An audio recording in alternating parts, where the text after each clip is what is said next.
হরে কৃষ্ণ, স্বাগত বন্ধুরা। তো এখন যা প্রচণ্ড গরম পড়লো, তো ভাবলাম একটু জুস তৈরি করি। তো আমি আজ তৈরি করলাম লেমন জুস। খেতে একদমই খুব টেস্টি হলো, দুর্দান্ত হলো। দেখুন আমার এই লেমন জুসটা দেখতেও কিন্তু খুব অসাধারণ হলো। তো কিভাবে আমি আমার এই লেমন জুসটা তৈরি করলাম, আপনারা অবশ্যই আমার এই পুরো ভিডিওটা দেখবেন।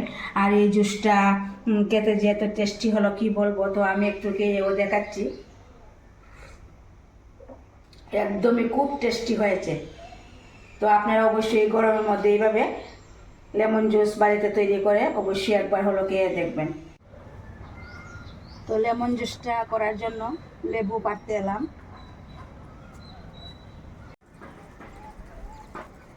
তো প্রথমে দেখুন অনেকগুলি লেবু ধরেছে, এই যে প্রচুর লেবু ধরেছে।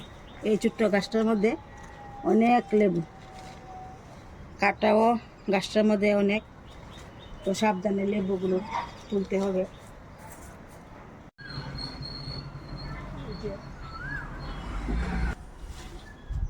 তো 4টা লেবু পেরে নিলাম।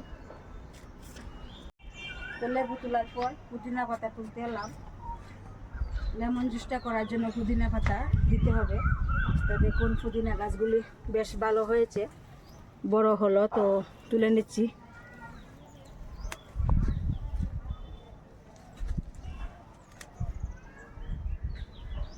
বেশি লাগবে না, অল্প একটা হলেই হবে, তো আর লাগবে না।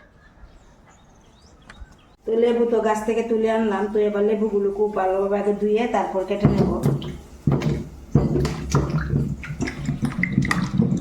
তো লেবুগুলো আমি এইভাবে বানিয়ে নিলাম, সঙ্গে পুদিনা পাতাগুলিও খুব ভালোভাবে ধুয়ে নিলাম। তো এবার লাগবে কোল্ড ওয়াটার আর দই। তো এবার বের করে নিচ্ছি।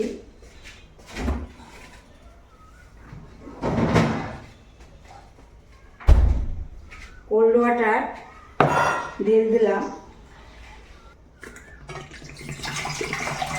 তো এবার লেবুগুলো জলের মধ্যে দিয়ে একদম চিপে চিপে রসটা বের করে নিতে হবে।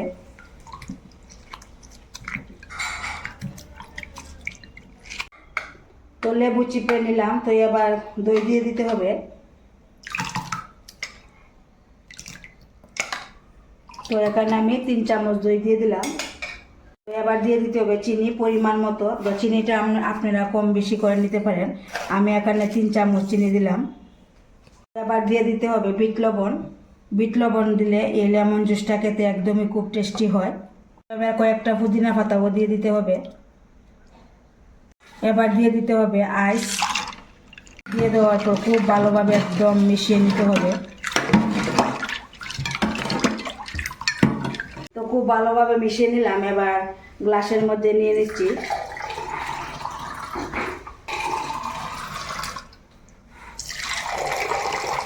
দেখুন সবগুলোর মধ্যে কিন্তু ভর্তি করে নিলাম এই লেমন জুস।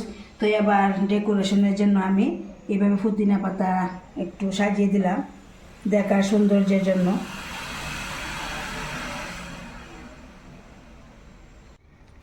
তো কেমন লাগলো বন্ধুরা আমার এই লেমন জুসের রেসিপিটা? যদি ভালো লাগে অবশ্যই একটা লাইক দিবেন, শেয়ার করবেন। আর আপনারা অবশ্যই এইভাবে গরমের মধ্যে বাড়িতে লেমন জুস বানিয়ে খাবেন, দেখবেন খুব ভালো থাকবে শরীর আর মন খুব ঠান্ডা থাকবে।